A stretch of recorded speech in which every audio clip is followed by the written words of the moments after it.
Lesson 2, Mindset Shift, Attach and Connect, Zestful Living. Welcome to Lesson 2. In our first lesson, we explored some of the ways we can start thinking differently about our children's unique gifts. Wasn't that fun, exhilarating?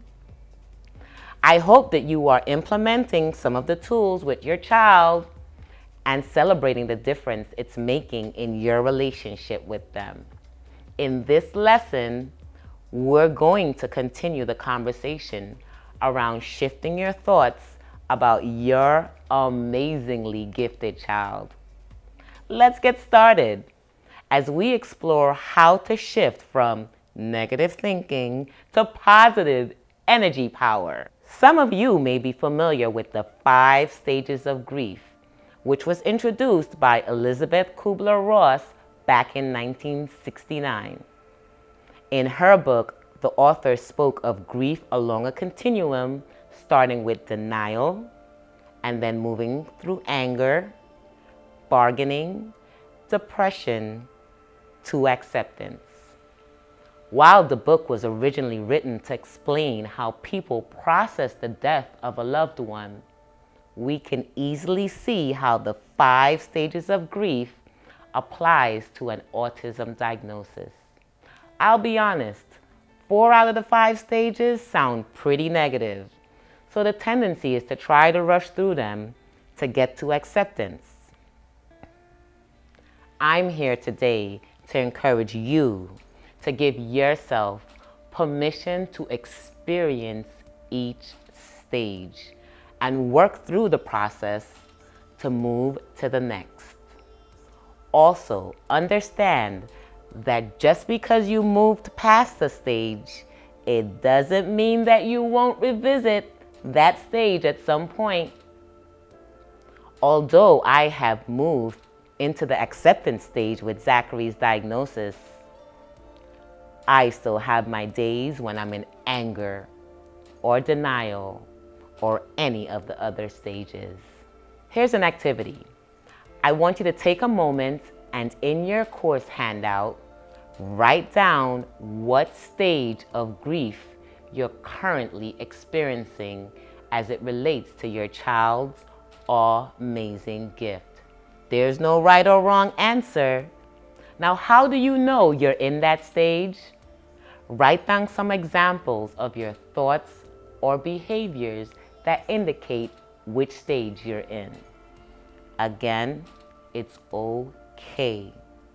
The point of this exercise is to give you space to feel and give you an opportunity to document what you feel. Okay, now no matter what your response was to the activity question, it's important to remember that you are not alone and that your feeling is a part of the natural progression many parents experience.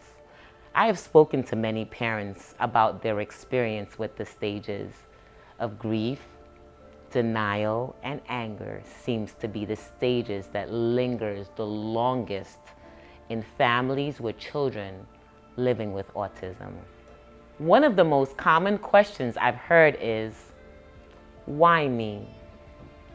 Some have asked, what did I do to deserve this? Or why did God do this to me? See, one of the primary reasons that I write and speak, teach about overcoming autism's parenting challenges is because I have heard these questions countless times.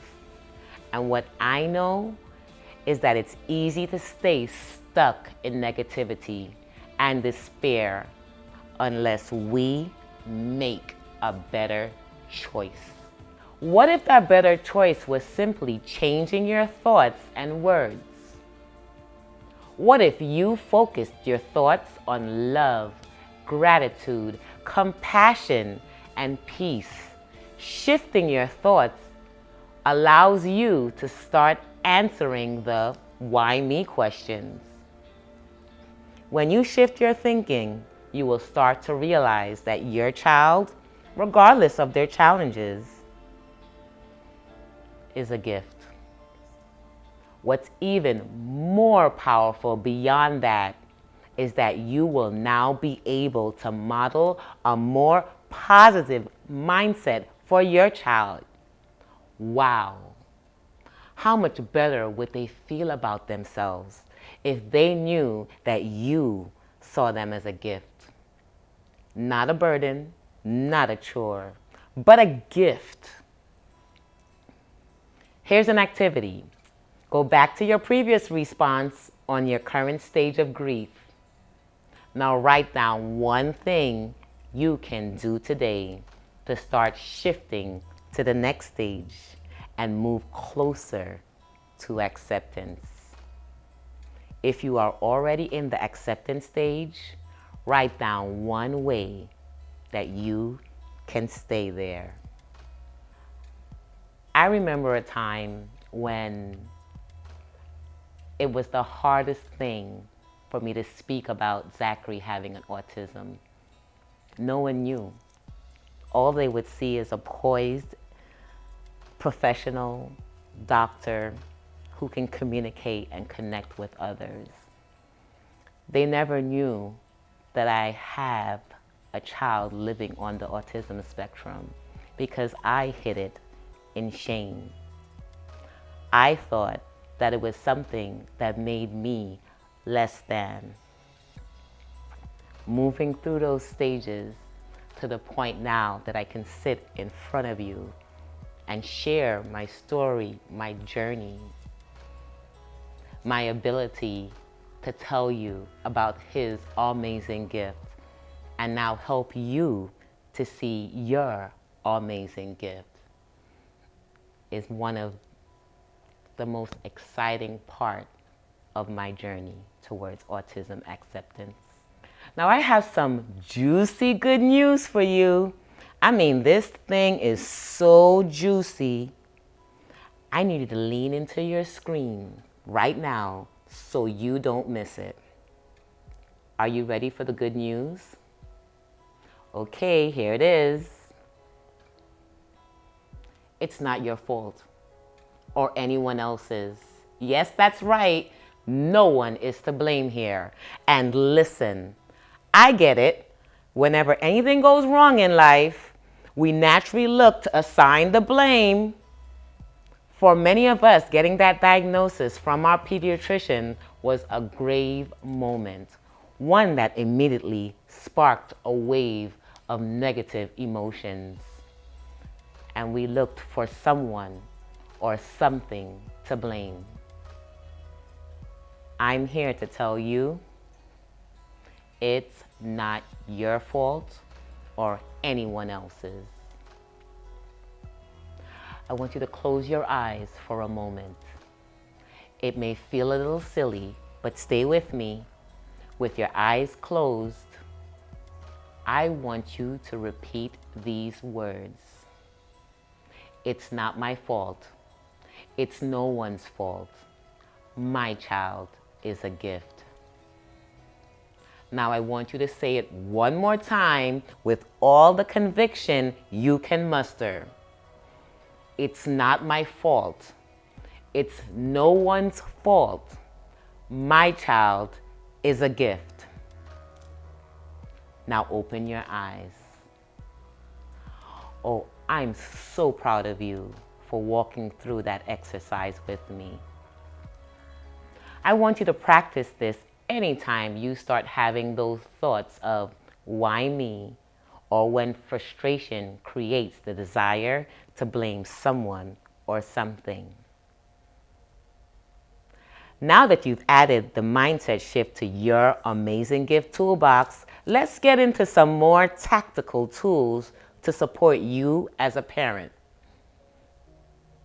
It seems like a simple task, but it's really important to give your child the attention that he or she needs. Remember, because of your child's gift, this attention may look or feel different than what you expected.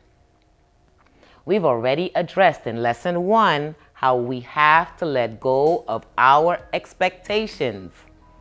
So I won't get into that right now. But I want you to keep it in mind as we explore this next topic of giving your child the right attention. First, be present in the moment. Remove all distractions. In this day and age, distractions often come in the form of electronic devices. Try placing your phone on silent or even do not disturb, unless you have a need to stay connected to close family during these moments. Also, set a daily routine for spending this uninterrupted time with your gifted child. It is important that you are intentional about this time and treat it as if it is sacred. Even if you are busy with work, other children, and running a household, making time every day, no matter if it's only a few minutes, gives your child a sense of stability and gives them something to look forward to. During that time, find a way to bridge the gap between you and your child. As a parent, you may feel that you and your child are worlds apart. If you are not intentional about entering their world, then you truly will be worlds apart. Find ways to participate in the things that they enjoy. My son Zachary loves to play with Thomas the Trains every single day. Thomas the Trains.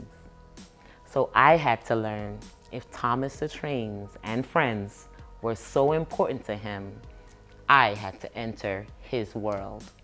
So together, guess what? We learned reading through Thomas the Train. We learned math through Thomas the Train. And we developed social skills through Thomas the Train and friends. In all of this, make sure you don't forget to smile, laugh, and be silly with your child. Whatever you choose to do to connect with them doesn't have to be super serious. Tap into your inner child and allow yourself to let go and experience the freedom of laughter and silliness. Not only is this therapeutic for you, but it gives your child an opportunity to connect to you on a different level. Let's talk about zestful living. What are some ways you can reduce your stress daily? Before I describe some of the stress-reducing practices that you can implement, I want you to remember this core principle. You must care for yourself in order to provide the best care for your child. Again, this seems simple, but due to some of the medical and social challenges that your gifted child may experience, you can easily be tempted to focus all of your attention on their care and completely neglect your own. I know I've been guilty of this on many occasions. Reset daily. Set aside a few minutes to pray, meditate, read, write, or whatever you choose to do during that quiet time. I don't claim to always take the best care of myself, but this principle is something that I absolutely live by. Make sure you protect this time no matter what.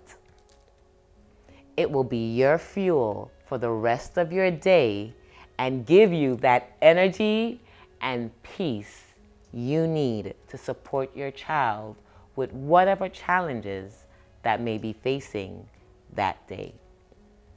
Next, ensure that you are constantly caring for your body and doing what you love. There are endless forms of body movement and exercise, sports and hobbies. Pick something. And no excuses about how you don't have the time. You can walk out your front door and down the sidewalk about 100 feet and then turn around and come back. Or you can join a running club or go kayaking. If you like to draw, buy a sketch pad and take 10 minutes at the end of each day to sketch a scene from something that happened during your day.